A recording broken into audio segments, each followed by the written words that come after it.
ಪ್ರೀತಿಯ ವೀಕ್ಷಕರಿಗೆ ಶಂಕರಾನಂದ ಟಿವಿಗೆ ಸ್ವಾಗತ ಸುಸ್ವಾಗತ. ಇವತ್ತಿನ ವಿಡಿಯೋನಲ್ಲಿ ಮಾರ್ಚ್ ತಿಂಗಳ ಮಾಸ ಭವಿಷ್ಯ ಯಾವ ರೀತಿಯಾಗಿದೆ ಅನ್ನುವಂತಹ ವಿಚಾರವನ್ನ ತಿಳ್ಕೊಳ್ಳೋಣ. ಮಾಸ ಭವಿಷ್ಯದ ಈ ಒಂದು ವಿಶೇಷವಾದಂತಹ ವಿಡಿಯೋಕ್ಕೆ ತಮ್ಮೆಲ್ಲರಿಗೂ ಮತ್ತೊಮ್ಮೆ ಸ್ವಾಗತ.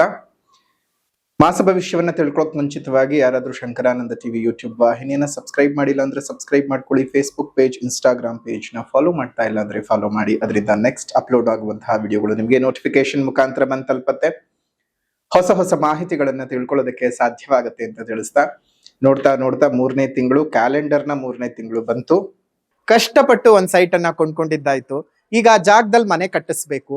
ಪಾಯ ಯಾರ ಕಡೆಯಿಂದ ಹಾಕಿಸ್ಬೇಕು, ಬೇಕಾದ ಕಲ್ಲುಗಳಾಗಿರ್ಲಿ, ಕಬ್ಬಣ ಆಗಿರ್ಲಿ, ಮರಳು, ಜಲ್ಲಿಕಲ್ಲು, ಅದೇ ರೀತಿಯಾಗಿ ಮನೆಗೆ ಬೇಕಾಗಿರುವಂತಹ ಇಟ್ಟಿಗೆ, ಸಿಮೆಂಟು ಎಲ್ಲಿಂದನಪ್ಪ ತರಿಸ್ಬೇಕು, ಯಾರ ಕಡೆಯಿಂದ ಕೊಂಡ್ಕೊಳ್ಬೇಕು ಅಂತ ಯೋಚನೆ ಮಾಡ್ತಾ ಇದ್ದೀರಾ? ಇದರೆಲ್ಲದರ ಜೊತೆಗೆ ವಾಸ್ತು ಅನ್ನುವಂಥದ್ದು ಮನೆಗೆ ಬಹಳ ಮುಖ್ಯ. ಯಾರ ಕಡೆಯಿಂದ ನಾವು ವಾಸ್ತುವನ್ನು ತೋರಿಸ್ಬೇಕು ಅಂತಾನು ಯೋಚನೆ ಮಾಡ್ತಾ ಇದ್ದೀರಲ್ವಾ? ನೀವು ಯೋಚನೆ ಮಾಡೋದೇ ಬೇಡ.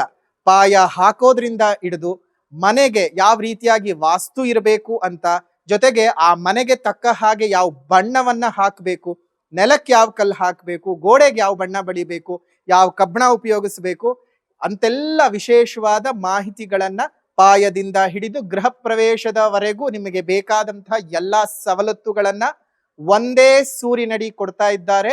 ಅತ್ಯಂತ ಕಡಿಮೆ ದರದಲ್ಲಿ ಉನ್ನತ ಗುಣಮಟ್ಟ ಇರತಕ್ಕಂತಹ ವಸ್ತುಗಳನ್ನ ಉಪಯೋಗಿಸಿ ನಿಮಗೆ ಅಂತಾನೆ ಮನೆಯನ್ನ ಕನ್ಸ್ಟ್ರಕ್ಷನ್ ಮಾಡಿಕೊಡ್ತಾ ಇದ್ದಾರೆ. ನಮ್ಮ ರಾಜಾಜಿನಗರದಲ್ಲಿರುವಂತಹ KMI ಕನ್ಸ್ಟ್ರಕ್ಷನ್ಸ್ ನವರು ನಿಮಗೆ ಏನಾದ್ರೂ ಮನೆ ಕಟ್ತಾ ಇದ್ದೀನಿ, ಎಲ್ಲಾ ರೀತಿಯಾದ ಗೊಂದಲಗಳಿದೆ ಅಂದ್ರೆ ಫಸ್ಟ್ ಇಲ್ಲಿರುವಂತಹ ಫೋನ್ ನಂಬರ್ಗೆ ಫೋನ್ ಮಾಡಿ ಎಲ್ಲಾ ಮಾಹಿತಿಗಳನ್ನ ನೀವು ಕುಲಂಕುಷವಾಗಿ ತಿಳ್ಕೊಂಡು ನಿಮಗೆ ಬೇಕಾದಂತಹ ಮನೆಯನ್ನ ನಿಮ್ಮ ಕೈಗೆಟಕುವ ದರದಲ್ಲಿ ಇವರೇ ಕಟ್ಟಿಕೊಡ್ತಾರೆ. ಎಲ್ಲಾ ವಿಚಾರಗಳನ್ನ ತಿಳ್ಕೊಂಡು ಮುಂದುವರಿರಿ. ಶುಭವಾಗ್ಲಿ. ಕನ್ಸ್ಟ್ರಕ್ಷನ್ಗೆ ಸಂಬಂಧಪಟ್ಟಂತಹ ಸಂಪೂರ್ಣ ಮಾಹಿತಿ ಬೇಕಾದ್ರೆ ಇಲ್ಲಿರುವಂತಹ ಫೋನ್ ನಂಬರ್ಗೆ ಫೋನ್ ಮಾಡಿ. ಶುಭವಾಗ್ಲಿ. ಅದರ ಜೊತೆಗೆ ನಮಗೆ ವಿಶೇಷವಾಗಿ ನಮ್ಮ ಸನಾತನಿಗಳಿಗೆ ಒಂದು ವರ್ಷ ಮುಗಿದು ಇನ್ನೊಂದು ವರ್ಷ ಬರತಕ್ಕಂಥದ್ದು. ಇನ್ನೇನು ಫಾಲ್ಗುಣ ಮಾಸ ಮುಗಿತಾ ಇದೆ. ಫಾಲ್ಗುಣ ಮಾಸ ಮುಗಿದು ಮತ್ತೆ ಹೊಸದಾಗಿ ಚೈತ್ರ ಮಾಸ ಶುರುವಾಗುವಂತಹ ಹೊತ್ತು, ಯುಗಾದಿ ಹಬ್ಬ. ಈಗಾಗಲೇ ಯುಗಾದಿ ಹಬ್ಬದ ವರ್ಷ ಭವಿಷ್ಯ 12 ರಾಶಿಯವರಿಗೆ ಹೇಗಿದೆ ಅನ್ನುವಂತಹ ವಿಡಿಯೋನ ನಾವು ಈಗಾಗಲೇ ಹಾಕಿದ್ದೇವೆ. ಅದನ್ನ ಯಾರಾದ್ರೂ ನೋಡಿಲ್ಲ ಅಂದ್ರೆ ಈಗಲೇ ಚಾನೆಲ್ಗೆ ಭೇಟಿ ಕೊಟ್ಟು, ಶಂಕರಾನಂದ ಟಿವಿಗೆ ಭೇಟಿ ಕೊಟ್ಟು ನಿಮ್ಮ ರಾಶಿಯ ಭವಿಷ್ಯ ವರ್ಷ ಪೂರ್ತ ಹೇಗಿರುತ್ತೆ ಅನ್ನೋದನ್ನ ತಿಳ್ಕೊಬಹುದು. ಈಗ ಮಾಸ ಭವಿಷ್ಯ ಹೇಗಿರುತ್ತೆ ಅಂತ ತಿಳ್ಕೊಳ್ಳೋಣ. ಮೊದಲನೇದಾಗಿ ಈ ತಿಂಗಳು ಬದಲಾವಣೆ ಆಗುವಂತಹ ಗ್ರಹಗಳ ಬಗ್ಗೆ ನೋಡೋದಾಯ್ತು ಅಂದ್ರೆ 1ನೇ ತಾರೀಕು 3ನೇ ತಿಂಗಳು 2026ಕ್ಕೆ ಮೀನ ರಾಶಿಗೆ ಶುಕ್ರ ಪ್ರವೇಶ ಮಾಡ್ತಾ ಇದ್ದಾನೆ ತನ್ನ ಉಚ್ಚ ಕ್ಷೇತ್ರ. ಅದೇ ರೀತಿಯಾಗಿ 14ನೇ ತಾರೀಕು 3ನೇ ತಿಂಗಳು 2026ಕ್ಕೆ ರವಿಯು ಮೀನ ರಾಶಿಗೆ ಪ್ರವೇಶ ಮಾಡ್ತಾ ಇದ್ದಾನೆ. ಇನ್ನು 25ನೇ ತಾರೀಕು 3ನೇ ತಿಂಗಳು 2026ಕ್ಕೆ ಶುಕ್ರನು ತನ್ನ ಉಚ್ಚ ಕ್ಷೇತ್ರವನ್ನ ಬಿಟ್ಟು ಮುಂದಿನ ರಾಶಿಯಾದಂತಹ ಮೇಷರಾಶಿಗೆ ತನ್ನ ಸ್ಥಾನವನ್ನ ಪರಿವರ್ತನೆ ಮಾಡ್ತಾ ಇದ್ದಾನೆ. ಇದಿಷ್ಟು ಮಾರ್ಚ್ ತಿಂಗಳಲ್ಲಿ ಬದಲಾವಣೆ ಆಗುವಂತಹ ಪ್ರಮುಖವಾಗಿರ್ತಕ್ಕಂತಹ ಗ್ರಹಗಳು. ಈ ಒಂದು ಸಂದರ್ಭದಲ್ಲಿ ನೋಡೋದಾಯ್ತು ಅಂತ ಹೇಳಿದ್ರೆ, ಈ ಒಂದು ವಿಶೇಷವಾದಂತಹ ಮಾರ್ಚಿನ ತಿಂಗಳು ನಮಗೆ, ಅದರಲ್ಲೂ 19ನೇ ತಾರೀಕು 3ನೇ ತಿಂಗಳು 2026 ಅಮಾವಾಸ್ಯ ಮತ್ತು ಉಪರಿ ನಮಗೆ ಪಾಡ್ಯ ಇರೋದ್ರಿಂದ ಯುಗಾದಿ ಹಬ್ಬ. ಎಷ್ಟೊಂದು ಜನ 20ನೇ ತಾರೀಕು ಅಂತ ಅಂದ್ಕೊಳ್ತಿದ್ದೀರಿ. 20ನೇ ತಾರೀಕು ಅಲ್ಲ, 19ನೇ ತಾರೀಕೆ ಯುಗಾದಿ ಹಬ್ಬ. ಚಂದ್ರ ದರ್ಶನ ಎಲ್ಲವೂ ಆಗ್ತಕ್ಕಂಥದ್ದು. ಸೊ ಹಾಗಾಗಿ 19ನೇ ತಾರೀಕು ಯುಗಾದಿ ಹಬ್ಬವನ್ನು ಆಚರಣೆ ಮಾಡಬೇಕು. ಇದರಲ್ಲಿ ಯಾವುದೇ ರೀತಿಯಾಗಿ ಗೊಂದಲಗಳು ಬೇಕಾಗಿಲ್ಲ. ಹಾಗಾಗಿ 19ನೇ ತಾರೀಕಿನಂದು ಮಾಡ್ತಾ ಇದ್ದೇವೆ ಯುಗಾದಿ ಹಬ್ಬ. ನಾವು ಮಾಡ್ತಾ ಇರೋದಲ್ಲ, ಒಂದು ವಿಶೇಷವಾಗಿ ಪ್ರಕೃತಿಯೇ ಮಾಡ್ತಾ ಇರತಕ್ಕಂಥದ್ದು. ಇಷ್ಟೆಲ್ಲಾ ವಿಶೇಷತೆಗಳ ನಡುವೆ ನಮಗೆ ಬರ್ತಕ್ಕಂಥದ್ದು ಗ್ರಹಣ. ಈಗ ಮೊನ್ನೆ ಅಮಾವಾಸ್ಯೆಯಲ್ಲಿ ನಡೆದಂತಹ ಗ್ರಹಣವು ನಮ್ಮ ಭಾರತಕ್ಕೆ ಗೋಚಾರವಾಗಿರ್ಲಿಲ್ಲ. ಗ್ರಹಣದ ಆಚರಣೆಯನ್ನು ಸಹ ನಾವು ಮಾಡ್ಲಿಲ್ಲ, ಕಾರಣ ನಮಗೆ ಗೋಚಾರ ಇಲ್ಲ ಅಂತ. ಆದ್ರೆ ಪ್ರಕೃತಿಯ ಮೇಲೆ ಸಣ್ಣ ಪುಟ್ಟ ಬದಲಾವಣೆಗಳು ಅದೆಲ್ಲ ಒಂದು ನಡೀತಕ್ಕಂತಹದ್ದೇ ಆಗಿರುತ್ತೆ, ಅದು ಬೇರೆ ವಿಚಾರ. ಆದ್ರೆ 3ನೇ ತಾರೀಕು 3ನೇ ತಿಂಗಳು 2026 ಪೌರ್ಣಮಿ ತಿಥಿಯಂದು ನಡೀತಾ ಇರ್ತಕ್ಕಂತಹ ಕೇತುಗ್ರಸ್ತ ಚಂದ್ರಗ್ರಹಣ ನಮ್ಮ ಭಾರತದಲ್ಲಿ ಗೋಚಾರವಾಗ್ತಾ ಇದೆ. ನಮ್ಮ ಭಾರತದಲ್ಲಿ ಗೋಚಾರವಾಗ್ತಾ ಇದೆ. ಸೊ ಹಾಗಾಗಿ ನಮಗೆ ಕರ್ನಾಟಕ ಬೆಂಗಳೂರಿನಲ್ಲೂ ಸಹ ಅದು ಗೋಚರವಾಗುತ್ತೆ. ನೋಡಿ, ಒಂದು ಅವತ್ತು ಇರ್ತಕ್ಕಂತಹದ್ದು ಸೂರ್ಯೋದಯದ ಹೊತ್ತಿಗೆ ಮಖಾ ನಕ್ಷತ್ರ, ಅದಾದ ನಂತರ ಪುಬ್ಬಾ ನಕ್ಷತ್ರ ಶುರುವಾಗ್ತದೆ. ಪುಬ್ಬಾ ನಕ್ಷತ್ರ ಎರಡನೇ ಪಾದ ಕರ್ಕಾಟಕ ಲಗ್ನದಲ್ಲಿ ಗ್ರಹಣವು ಶುರುವಾದ್ರೆ ಸಿಂಹ ಲಗ್ನಕ್ಕೆ ಮುಗಿಯತ್ತೆ. ಸುದೀರ್ಘವಾಗಿ ಒಂದು 3 ಗಂಟೆಗಳ ಅವಧಿ ಈ ಒಂದು ಗ್ರಹಣದ ಸಮಯ ನಡೆಯುವಂಥದ್ದು. ಸ್ಪರ್ಶಕಾಲ, ಚಂದ್ರಗ್ರಹಣದ ಸ್ಪರ್ಶಕಾಲವು ಮಧ್ಯಾಹ್ನ ಭಾರತೀಯ ಕಾಲಮಾನದ ಪ್ರಕಾರವಾಗಿ 3 ಗಂಟೆ 13 ನಿಮಿಷಕ್ಕೆ ಶುರುವಾಗುತ್ತೆ. ನಿಮೀಲನ ಕಾಲವು 4 ಗಂಟೆ 44 ನಿಮಿಷಕ್ಕೆ ಮತ್ತು ಗ್ರಹಣದ ಮಧ್ಯಕಾಲವು 5 ಗಂಟೆಗೆ, ಉನ್ಮೀಲನ ಕಾಲವು 5 ಗಂಟೆ 33 ನಿಮಿಷಕ್ಕೆ ಮತ್ತು ಗ್ರಹಣದ ಮೋಕ್ಷ ಕಾಲ 6 ಗಂಟೆ 47 ನಿಮಿಷಕ್ಕೆ. 6 ಗಂಟೆ 47 ನಿಮಿಷಕ್ಕೆ ಗ್ರಹಣದ ಮೋಕ್ಷ ಕಾಲ ಆಗ್ತದೆ. ನೋಡಿ, ಇಲ್ಲಿ ಮಧ್ಯಾಹ್ನ 3 ಗಂಟೆ 13 ನಿಮಿಷಕ್ಕೇನು ಗ್ರಹಣ ಮತ್ತು ನಿಮೀಲನ ಕಾಲ, ಅದೇ ರೀತಿ ಮಧ್ಯಕಾಲ, ಉನ್ಮೀಲನ ಕಾಲ ಮತ್ತು ಮೋಕ್ಷ ಕಾಲ. ಸ್ಪರ್ಶಕಾಲ ಅಂತ ಹೇಳಿದಾಗ ಚಂದ್ರನ ಕಿರಣಗಳು ಭೂಮಿಗೆ ಬರುವುದನ್ನ ತಡೆಯುವ ಪ್ರಥಮ ಹಂತ. ನಿಮೀಲನ ಕಾಲ ತಡೆದಾಯ್ತು. ಮಧ್ಯಕಾಲ ಸಂಪೂರ್ಣವಾಗಿ ಚಂದ್ರನನ್ನ ಮರೆ ಮಾಡಿದ್ದಾಯ್ತು. ಉನ್ಮೀಲನ ಕಾಲ ಬಿಡ್ತಾ ಬಂತು. ಮೋಕ್ಷ ಕಾಲ ಸಂಪೂರ್ಣ ಬಿಟ್ಟು ಹೋಯ್ತು. ಈ ರೀತಿಯಾಗಿ 4 ಭಾಗಗಳನ್ನಾಗಿ ನಾವು 5 ಭಾಗಗಳನ್ನಾಗಿ ಮಾಡ್ಕೊಳ್ಬೇಕಾಗ್ತದೆ. ಭಾಗ ಮಾಡ್ಕೊಂಡ ಸಂದರ್ಭದಲ್ಲಿ ಎಲ್ರಿಗೂ ಅನ್ನಿಸುತ್ತೆ, ಅಲ್ಲ ಮಧ್ಯಾಹ್ನ 3 ಗಂಟೆ 33 ನಿಮಿಷಕ್ಕೆ ನಮಗ್ ಚಂದ್ರ ಎಲ್ಲಿರ್ತಾನೆ ಅಂತ ಕಾಣಿಸೋದಿಲ್ಲ ಅಲ್ವಾ? ಹಾಗಾದ್ರೆ ನಾವು ಚಂದ್ರಗ್ರಹಣ ನಮ್ಗೆ ಗೋಚಾರವಾಗ್ತಾ ಇಲ್ಲ ಅನ್ನೋ ಭಾವ ಎಲ್ರಿಗೂ ಬರುತ್ತೆ. ಆದ್ರೆ ಚಂದ್ರಗ್ರಹಣ ಗೋಚಾರ ಆಗೇ ಆಗ್ತದೆ. ಹೇಗೆ ಅಂತಂದ್ರೆ, ಬೆಂಗಳೂರಿನಲ್ಲಿ ಸರಿಸುಮಾರು 6 ಗಂಟೆ 33 ನಿಮಿಷದ ಹೊತ್ತಿಗೆ ಚಂದ್ರೋದಯದ ಸಂದರ್ಭ ಅವತ್ತಿನ ದಿವಸಕ್ಕೆ. ಸೊ ಹಾಗಾಗಿ ಮೋಕ್ಷ ಕಾಲ ನಮ್ಮ ಕರ್ನಾಟಕದ ಎಲ್ಲಾ ಊರುಗಳಲ್ಲೂ ಕಾಣುತ್ತವೆ. ನಮ್ಗೆ ಮೋಕ್ಷಾಚರಣೆಯನ್ನು ಮಾತ್ರ ನೀವು ಮಾಡ್ಕೊಳ್ಳಿ ಸಾಕು. ಅದು ಬಿಟ್ಟು ಬೇರೆ ಇನ್ಯಾವುದೇ ರೀತಿಯಾಗಿ ಆಚರಣೆಯನ್ನ ಮಾಡುವಂತಹ ಅವಶ್ಯಕತೆ ಖಂಡಿತವಾಗಿಯೂ ಇಲ್ಲ. ಇಷ್ಟೊಂದು ಜನ ಗರ್ಭಿಣಿ ಸ್ತ್ರೀಯರು ನಾವು ಆಚೆ ಬರಬಹುದಾ ಅಂತ ಕೇಳ್ತಾರೆ, ಮತ್ತು ಮಕ್ಕಳು ಓಡಾಡಬಹುದಾ, ನಾವು ಚಂದ್ರಗ್ರಹಣವನ್ನು ನೋಡಬಹುದಾ ಅನ್ನೋದಕ್ಕೆ ನಮ್ಗೆ ಕಾಣಿಸುವುದೇ ಕೇವಲ ಮೋಕ್ಷ ಕಾಲ ಮಾತ್ರ. 6 ಗಂಟೆ 47 ನಿಮಿಷದವರೆಗೂ, ಅಂದ್ರೆ ಕೇವಲ ಒಂದು 10 ನಿಮಿಷದ ಒಳಗಡೆ, 10ರಿಂದ 15 ನಿಮಿಷದ ಒಳಗಡೆ ಅಪ್ರಾಕ್ಸಿಮೇಟ್ ನಮ್ಗೆ ಚಂದ್ರಗ್ರಹಣ ಕಾಣುತ್ತದೆ. ಆದ್ರೆ ಕಂಡ್ರೂ ಗ್ರಹಣವೇ ಕರ್ನಾಟಕದ ಎಲ್ಲ ಭಾಗಗಳಲ್ಲೂ ಸಹ ಕಾಣುತ್ತದೆ. ಆ ಮೋಕ್ಷ ಕಾಲವನ್ನ ಎಲ್ಲರೂ ಸಹ ನೋಡುವಂತಹ ವಿಚಾರಗಳು ಇರ್ತವೆ. ಜೊತೆಗೆ ನಮ್ಮ ಮಾಧ್ಯಮಗಳಲ್ಲೂ ಎಲ್ಲ ಕಡೆ ತೋರಿಸ್ತಾರೆ. ಅದನ್ನ ನೀವು ಆರಾಮವಾಗಿ ನೋಡ್ಕೋಬಹುದು. ಹಾಗಾಗಿ ಈ ಒಂದು ಮಾಸ ಭವಿಷ್ಯಕ್ಕೆ 12 ರಾಶಿಗಳೆಲ್ಲರಿಗೂ ಸಹ ಚಂದ್ರಗ್ರಹಣದ ಪ್ರಭಾವ ಬಂದಿದೆ. ಚಂದ್ರಗ್ರಹಣದ ಪ್ರಭಾವ ಬಂದಿರೋದ್ರಿಂದಾಗಿ ಏನಾಗುತ್ತೆ, ಈ ಒಂದು ತಿಂಗಳ ಮಾಸ ಭವಿಷ್ಯ ಪೂರ್ತವು ನಮಗೆ ಈ ಒಂದು ಗ್ರಹಣದ ಛಾಯೆಯಲ್ಲಿಯೇ ಕಳೆದು ಹೋಗ್ತದೆ. ನಮಗೆ ಈ ಗ್ರಹ ಸ್ಥಿತಿಗಳು ಅನುಕೂಲ ಸ್ಥಿತಿಗಳಿದ್ದಾವೆ, ಅನಾನುಕೂಲ ಸ್ಥಿತಿಗಳಿದ್ದಾವೆ ಅಲ್ಲ. ಇವತ್ತೊಂದು ತಿಂಗಳು ನೀವು ಸಂಪೂರ್ಣವಾಗಿ ಅನುಭವಿಸ್ತಕ್ಕಂಥದ್ದೇ ಗ್ರಹಣದ ಫಲ. ಯಾಕೆ ಅಂತಂದ್ರೆ ನಮಗೆ ಗೋಚಾರವಾಗ್ತಾ ಇರತಕ್ಕಂತಹ ಚಂದ್ರಗ್ರಹಣ. ಹಾಗಾಗಿ ಈ ಚಂದ್ರಗ್ರಹಣ ನಮ್ಗೆ ಗೋಚಾರ, ಮೋಕ್ಷಕಾಲ ಗೋಚಾರವಾಗ್ತಾ ಇದೆ. ಈ ಸಂದರ್ಭದಲ್ಲಿ ನಾವೇನ್ ಮಾಡ್ಕೊಳ್ಬೇಕು, ನಮ್ಮ ಎಚ್ಚರಿಕೆಯಲ್ಲಿ ನಾವು ಜೀವನವನ್ನ ಸಾಗಿಸ್ತಾ ಹೋಗ್ಬೇಕು. ಆದ್ರೆ ಇಲ್ಲಿ ಗ್ರಹಣದ ಆಚರಣೆಯ ವಿಚಾರ ಅಂತ ಬಂದಾಗ ಸಚೇಲ ಸ್ನಾನ ಒಂದು ಮನೆಗೆ ಮಾಡ್ಕೊಳ್ಬೇಕಾಗ್ತದೆ. ಗ್ರಹಣದ ನಡೆಯುವಂತಹ ಸಂದರ್ಭಗಳು ಏನು 3 ಗಂಟೆ 13 ನಿಮಿಷಕ್ಕೆ ನಮಗೆ ಇಲ್ಲಿ ಅಂತಹ ಏನಿರಲ್ಲ. ನಮ್ಗೇನಿದ್ರು 6:20 ನಂತರ ಪ್ರಭಾವ ಬೀರೋದಕ್ಕೆ ಶುರುವಾಗುತ್ತೆ. ಸೊ ಹಾಗಾಗಿ ನಮ್ಗೆ ಹೇಗಿದ್ರು ಮಧ್ಯಾಹ್ನವೇ 12 ಗಂಟೆಗೆಲ್ಲ ಊಟ ಮಾಡ್ಬಿಡ್ತೀವಿ. ಬಟ್ ಆದ್ರೆ ಇವಾಗ ಎಲ್ಲರೂ ಬಿಡಿ ಒಂದೊಂದು ರೀತಿನಲ್ಲಿ ಅವ್ರವ್ರ ಜೀವನಕ್ಕೆ ಅವ್ರವ್ರು ಮಾಡ್ಕೊಳ್ತಾ ಇದ್ದಾರೆ. ಬಟ್ ಗ್ರಹಣದ ಪ್ರಭಾವಗಳು ನಮ್ಮ ರಾಶಿಗಳ ಮೇಲೆ ಯಾವ ರೀತಿಯಾಗಿ ಪ್ರಭಾವ ಬೀರುತ್ತೆ, ನೀವು ಮಾಡ್ಕೊಳ್ಬೇಕಾಗಿರೋದು ಏನು, ಗ್ರಹಣದ ದಿವಸ ಇಷ್ಟೇ. ಗ್ರಹಣದ ಪ್ರಭಾವ 1 ತಿಂಗಳ ಮಟ್ಟ ಖಂಡಿತ ನಿಮ್ಮೆಲ್ಲರ ಮೇಲೂ ಪ್ರಭಾವ ಬೀರುತ್ತೆ, ಅದನ್ನ ತಿಳ್ಕೋಬೇಕು.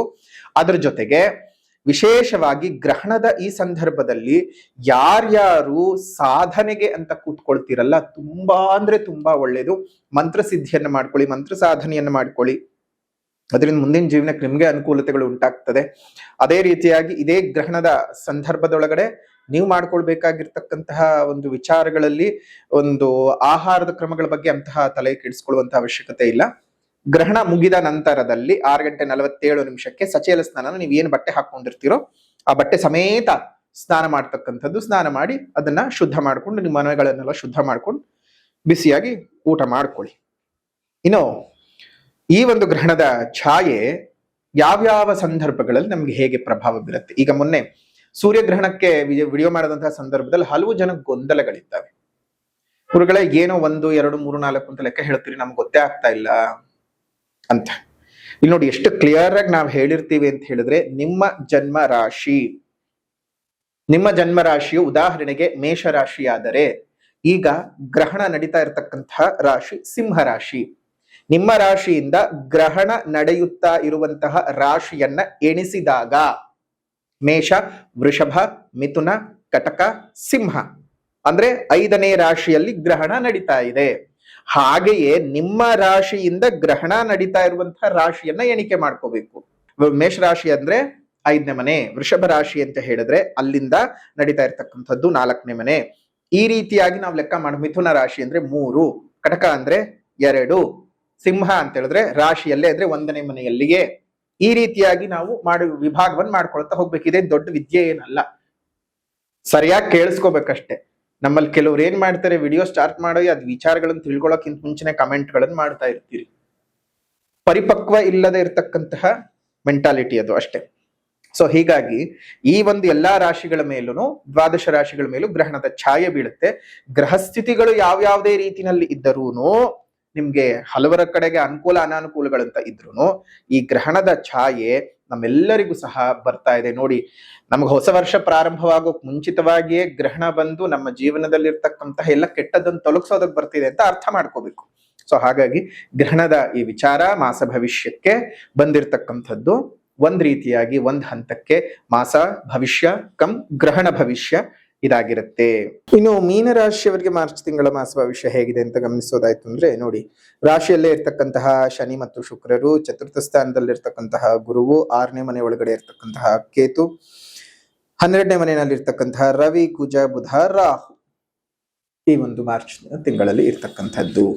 ಈ ಒಂದು ವಿಚಾರಗಳನ್ನ ನೋಡೋದಾಯ್ತು ಅಂತ ಹೇಳಿದ್ರೆ, ನೋಡಿ, ನಿಮಗೆ ನಿಮ್ಮ ರಾಶಿಯಲ್ಲೇ ಶನಿ, ಗರ್ಭ ಶನಿ ನಡೀತಾ ಇದೆ. 7.5 ಮಧ್ಯಭಾಗದ ಪರಿಸ್ಥಿತಿಯು 7.5 ಅಂತ ಬಂದಾಗ ನಾವು ಹೇಳ್ತಾನೆ ಇರ್ತೀವಿ, ಫಸ್ಟ್ ನಿಮ್ ಜನ್ಮ ಜಾತಕವನ್ನು ತೋರಿಸ್ಕೊಳ್ಳಿ. ನೀವೇ 7.5 ಶನಿ ಹಿಂಸೆ ಅಂತೆಲ್ಲ ಅಂದ್ಕೊಳಕ್ ಹೋಗ್ಬೇಡಿ. ಶನಿ ಕೇವಲ ಒಳ್ಳೇದ್ ಮಾತ್ರ ಕೆಟ್ಕೊಳ್ಳುವಂಥವನಲ್ಲ, ಒಳ್ಳೆಯದನ್ನು ಕೊಡುವಂಥವನು ಸಹ ಶನಿನೇ ಆಗಿರ್ತಾನೆ. ಹಾಗಾಗಿ ನಿಮ್ಮ ಜನ್ಮ ಜಾತಕದಲ್ಲಿ ಇದು ಎಷ್ಟನೇ ಬಾರಿ ಶನಿ ನಡೀತಾ ಇದೆ, ಅಷ್ಟಕ ವರ್ಗದಲ್ಲಿ ಎಷ್ಟು ಬಿಂದುಗಳಿದ್ದಾವೆ ಅನ್ನೋದನ್ನೆಲ್ಲ ಸಂಪೂರ್ಣವಾಗಿ ತಿಳ್ಕೊಂಡ್ಮೇಲೆನೆ ನಿಮ್ಗೆ 7.5 ಕೆಡಕ ಅಥವಾ ಒಳ್ಳೇದ ಅಂತ ತಿಳ್ಕೊಳ್ಳೋದಕ್ಕೆ ಸಾಧ್ಯವಾಗುತ್ತೆ. ಸೊ ಹಾಗಾಗಿ ಮೊದಲನೇದಾಗಿ ನಿಮ್ ಜನ್ಮ ಜಾತಕವನ್ನು ತೋರಿಸ್ಕೊಳ್ಳಿ.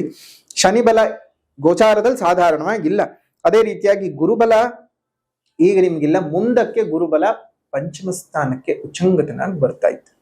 ಶನಿಬಲ ಮತ್ತು ಗುರುಬಲವನ್ನ ನೀವು ಸಂಪೂರ್ಣವಾಗಿ ಅನುಭವಿಸಬೇಕು ಅಂತ ಹೇಳಿದ್ರೆ, ಗುರುಬಲಕ್ಕೆ ಇನ್ನಷ್ಟು ಬಲವ ವೃದ್ಧಿಯಾಗಿ ನಿಮ್ಮ ತೊಂದರೆ ತಾಪತ್ರಗಳೆಲ್ಲ ನಿವಾರಣೆ ಆಗಬೇಕು ಅಂತ ಹೇಳಿ ದಿನಾಂಕ 31ನೇ ತಾರೀಕು 5ನೇ ತಿಂಗಳು 2026 ಶುಭ ಭಾನುವಾರದ ಪೌರ್ಣಮಿಯ ದಿವಸ, ಅಧಿಕ ಮಾಸದ ಪೌರ್ಣಮಿ.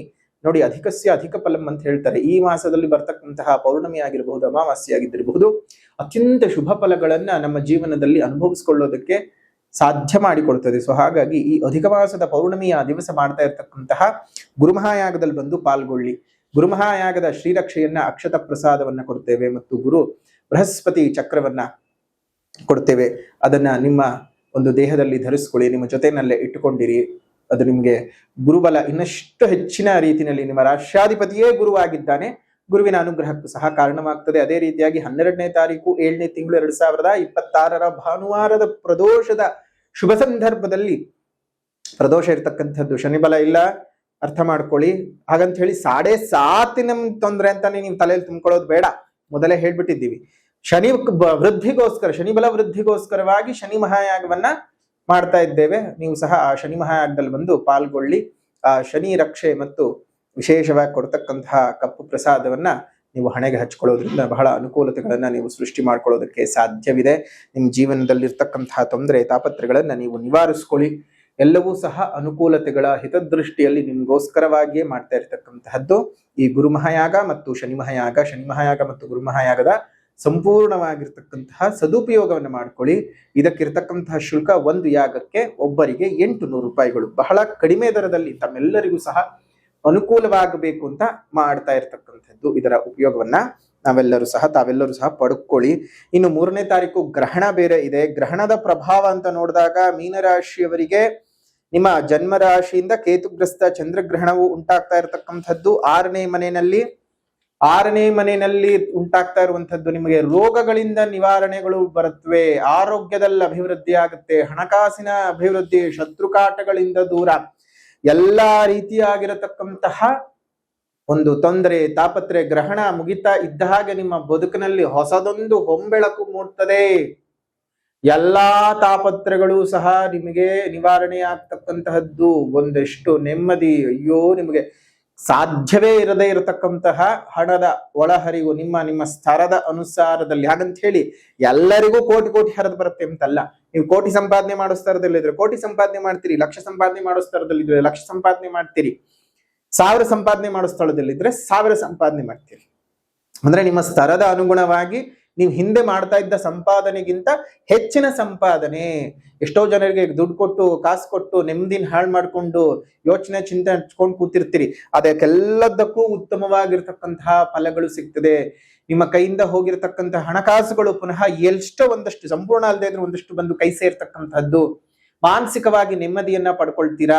ಕೆಲಸ ಕಾರ್ಯಗಳಲ್ಲಿ ನಿಮಗೆ ಬಹಳ ಪ್ರಗತಿ ಉಂಟಾಗ್ತಕ್ಕಂಥದ್ದು. ಹೊಸ ಬಿಸಿನೆಸ್ ಗಳಿಂದ ಲಾಭಗಳನ್ನ ನೋಡ್ತೀರಿ.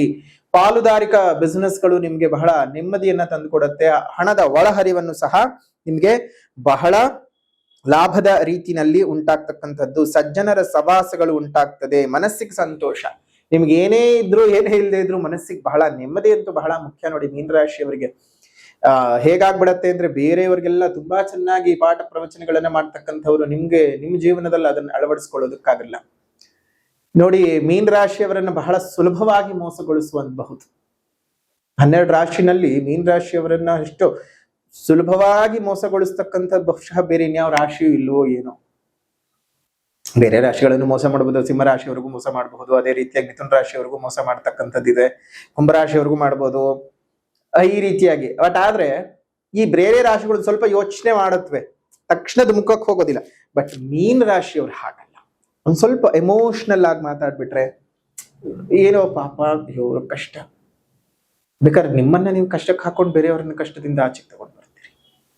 ಯಾವ ರೀತಿಯಾಗಿ ಅಂದ್ರೆ, ಯಾವುದೋ ಒಂದು ಹುಲಿಗೋ ಸಿಂಹಕ್ಕೋ ಹಸಿವಾಗಿದೆ ಅಂದ್ರೆ ನಿಮ್ಮನ್ನ ನೀವೇ ದೇಹದ ಕೊಟ್ಬಿಡ್ತೀರಾ. ಅಷ್ಟು ದಡ್ಡ. ಅಯ್ಯೋ ಪಾಪ, ನನ್ನ ಜೀವ ಹೋದ್ರು ಅದೊಂದು ಜೀವಿಗೆ ಆಹಾರವಾದ್ನಲ್ಲ ಅನ್ನೋ ಭಾವ ನಿಮ್ಮಲ್ಲಿರೋದು. ಅದು ಒಳ್ಳೇದು ಅನ್ಬೇಕು, ದಡ್ಡತನ ಅನ್ಬೇಕು, ಅಥವಾ ಒಬ್ಬರ ಹಸಿವನ್ನು ಹಿಂಗಿಸಿದ್ರಲ್ಲ ಅದಕ್ಕೆ ಕೃತಜ್ಞರ ಗೊತ್ತೇ ಆಗಲ್ಲ. ಜೊತೆಗೆ ಮೀನರಾಶಿಯವರನ್ನ ಅಂದಾಜು ಮಾಡೋಕೆ ಸಾಧ್ಯ ಇಲ್ಲ. ಪ್ರತಿ ಬಾರಿ ನಾವು ಹೇಳ್ತಾನೆ ಇರ್ತೀವಿ.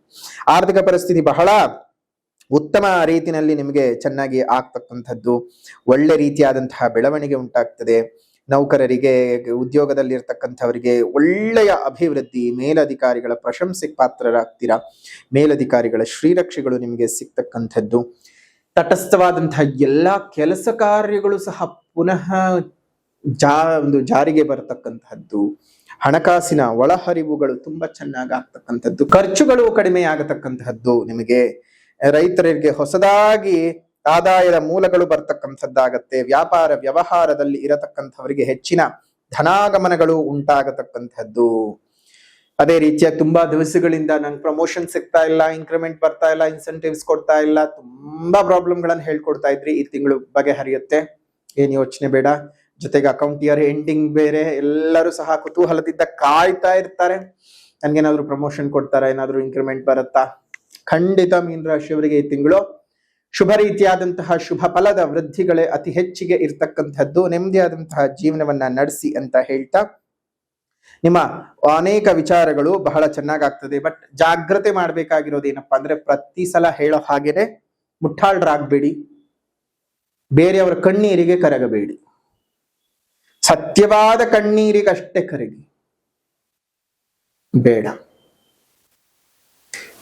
ಮೇಲೆ ನೀವು ಕಣ್ಣಲ್ಲಿ ನೀರ್ ಹಾಕೊಂಡು ಕೂತ್ಕೊಳ್ಬೇಕಾದ್ರೆ ನಿಮ್ ಕೈಯೇ ಬರಲ್ಲ ಕಣ್ಣೀರನ್ನು ಹೇಗೆ ಒರೆಸಕ್ಕೆ.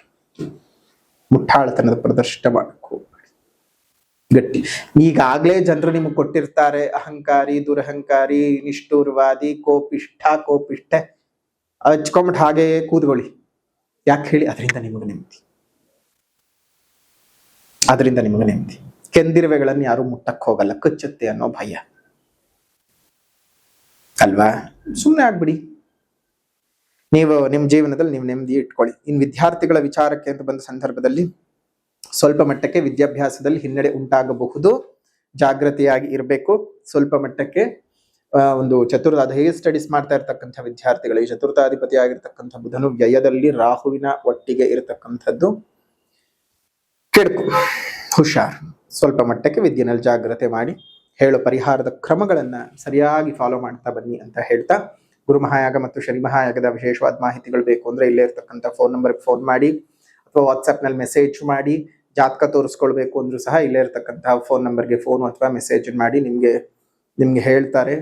ಕೆಲವೊಂದ್ಸಲ ಫೋನ್ ತೆಗಿದೆ ಇದ್ರೆ ನಿಮ್ಗೆ ವಾಟ್ಸ್ಆಪ್ ನಲ್ಲಿ ಕಾಂಟ್ಯಾಕ್ಟ್ ಮಾಡಿ ಸಿಗ್ತಾರೆ ಅಂತ ಹೇಳ್ತಾ, ವಿಶೇಷವಾದಂತಹ ಮೀನ ರಾಶಿಯವರ ಮಾಸ ಭವಿಷ್ಯ ಮಾರ್ಚ್ ತಿಂಗಳಲ್ಲಿ ಹೇಗಿದೆ ಅಂತ ತಿಳ್ಕೊಂಡ್ರಿ. ಇನ್ನು ಪರಿಹಾರ ಅಂತ ಬಂದಾಗ ಮೊದಲನೇದಾಗ ಸಾಮಾಜಿಕ ಪರಿಹಾರ ಅಂತ ಹೇಳಿದಾಗ, ಪ್ರಕೃತಿಯನ್ನು ಉಳಿಸಿ, ಪ್ರಕೃತಿಯನ್ನು ಬೆಳೆಸಿ, ಇನ್ನಿತರ ಜೀವ ಜಂತುಗಳಿಗೆ ಒಂದಿಷ್ಟು ಆಸರೆಯಾಗಿರಿ. ಮುಂದಿನ ಪೀಳಿಗೆಯ ಉಸಿರು ಚೆನ್ನಾಗಿರ್ಬೇಕಂದ್ರೆ ಹಿಂದೆ ಹಸಿರನ್ನು ಉಳಿಸ್ಕೊಳ್ಬೇಕು. ಹಸಿರನ್ನ ಉಳಿಸ್ಕೊಳ್ಳೋದ್ರ ಬಗ್ಗೆ ಜಾಗೃತರಾಗಿ. ಮತ್ತು ಇನ್ನೇನು ನಮಗೆ ಬಿಸಿಲಿನ ತಾಪ ಜಾಸ್ತಿ ಆಗ್ತಾನೆ ಇದೆ. ಪ್ರತಿ ವರ್ಷ ಹೇಳೋ ಹಾಗೆ ನಿಮ್ಮ ಮನೆ ಮುಂದೆ ಮತ್ತು ಮೇಲ್ಭಾಗದಲ್ಲಿ ಒಂದು ಸಣ್ಣ ಕುಂಡಗಳಲ್ಲಿ, ಸಣ್ಣ ಬಟ್ಟಲುಗಳಲ್ಲಿ, ಪ್ಲಾಸ್ಟಿಕ್ ಕಂಟೈನರ್ಗಳಲ್ಲಿ ನೀರನ್ನ ಇಡ್ತಾ ಬನ್ನಿ. ಅದೆಷ್ಟೋ ಜೀವಿಗಳಿಗೆ ನೀವು ಕೊಡ್ತಕ್ಕಂತಹ ಒಂದು ಹನಿಯ ನೀರು ಅವುಗಳ ಪ್ರಾಣವನ್ನ ಉಳಿಸ್ಕೊಳ್ಳೋದಕ್ಕೆ ಸಾಧ್ಯವಾಗುತ್ತೆ. ಒಂದು ಜೀವಿಯ ಪ್ರಾಣವನ್ನ ಉಳಿಸಿದಂತಹ ಪುಣ್ಯದ ಫಲ ನಿಮಗೆ ಸಿಗುತ್ತೆ. ಈ ಒಂದು ಕೆಲಸ ಮಾಡೋದನ್ನ ಮರೆಯಕ್ ಹೋಗೋದು ಬೇಡ. ನಾವು ಪ್ರಕೃತಿಯಲ್ಲಿ ಬದುಕ್ತಾ ಇದ್ದೇವೆ, ಪ್ರಕೃತಿಯನ್ನ ಉಳಿಸ್ಕೊಳ್ಳೋಣ, ಪ್ರಕೃತಿಯ ಜೊತೆಗೆ ಬದುಕೋಣ. ಪ್ರತಿ ಜೀವಿಯೂ ಅಷ್ಟೇ ಪ್ರಕೃತಿ ಜೊತೆಗೆ ಇದ್ದಾವೆ. ಮನುಷ್ಯನೇ ವಿಮುಖನಾಗಿ ಹೋಗ್ತಾ ಇರೋದು. ನೀವು ಮಾಡುವಂತಹ ಆ ಸಣ್ಣ ಕೆಲಸ ನಿಮ್ ಜೀವನನೂ ಬದಲಾವಣೆ ಮಾಡುತ್ತೆ. ಪ್ರಕೃತಿಯನ್ನ, ಪಕ್ಷಿಗಳನ್ನ, ಪ್ರಾಣಿಗಳನ್ನ, ಪಶುಗಳನ್ನ ಕಾಪಾಡಿದ್ದಕ್ಕೆ ಪಶುಪತಿನಾಥನೇ ನಿಮಗೆ ಹರಸಿ ಹಾರೈಸ್ತಾನೆ. ಆಗ ಈ ಜಾತಕದ ಗೊಡವೆಗಳೇ ಬೇಕಾಗಿರೋದಿಲ್ಲ. ಆ ರೀತಿಯಾಗಿ ಬದುಕಿ ಬಾಳಿ. ಶುಭವಾಗ್ಲಿ.